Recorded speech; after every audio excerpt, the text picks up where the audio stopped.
Një ekspozitë e veçantë me 16 fotografi dhe histori reale është hapur me mesazhin e qartë të thyet heshtja dhe të rritet ndërgjegjësimi për dhunën në familje dhe dhunën me bazë gjinore.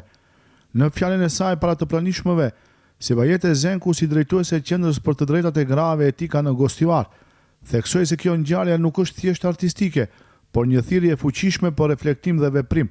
Sipas saj, ekspozita synon të hapë sytë dhe zemrat e shoqërisë, duke sjellë në vëmendje historitë e grave që për vite me radhë kanë heshtur. Dhuna në familje u cilësua si një nga shkeljet më të rënda të drejtave të njerëzit, me pasoja të thella fizike dhe psikologjike. U theksua se, edhe pse shpesh ndodh larg syve të publikut, ndikimi i saj prek gjithë shoqërinë. Sot jemi këtu për të hapur sytë, për të hapur zemrat dhe për të thyer heshtjen. Kjo ekspozit me 16 fotografi dhe histori reale nuk është thjesht art.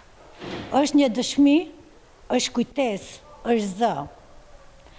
Zë i grave që për shumë kohë kanë heshtur, jo sepse nuk ishin çfarë të thoshin, por sepse askush nuk i ndëgjonte. Dhuna në familje dhe dhuna me bazë gjinore nuk janë thjesht çështje private. Ato janë shkelje të rënda të drejtave të njeriut, që lënë pasoja të thella fizike, psikologjike dhe shpirtërore.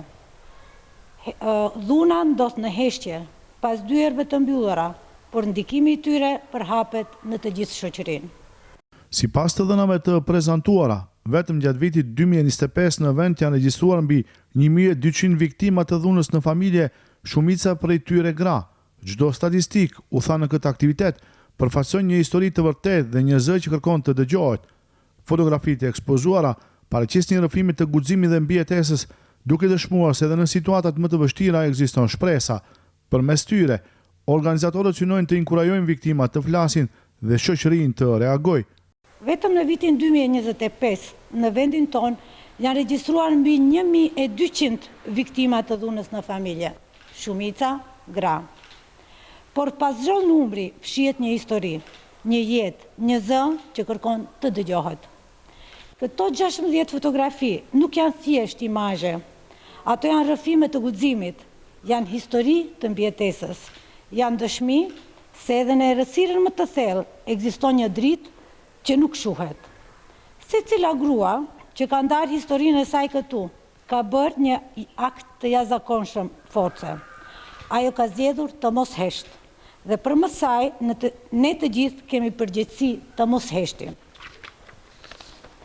Sepse heshtja është ajo që ushqen dhunën. Heshtja është ajo që e mbron dhunuesin, ndërsa zëri ynë, zëri i përbashkët është ajo që sjell ndryshim.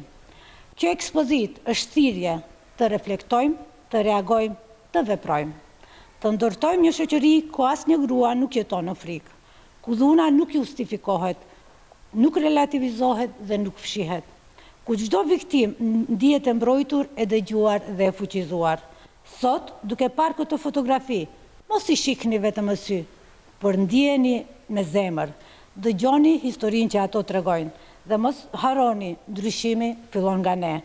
Mesazhi kryesor i aktivitetit ishte i qartë, heshtja është ajo që e ushqen dhunën, ndërsa reagimi dhe solidariteti janë hapat e parë drejt ndryshimit. U bë thirrje për ndërtimin e një shoqërie ku dhuna nuk tolerohet dhe çdo viktim ndihet e mbrojtur dhe e dëgjuar. Ekspozita pritet të shërbejë si një pikë nisje për diskutime më gjëra dhe veprime konkrete në luftën kundër dhunës ndaj grave.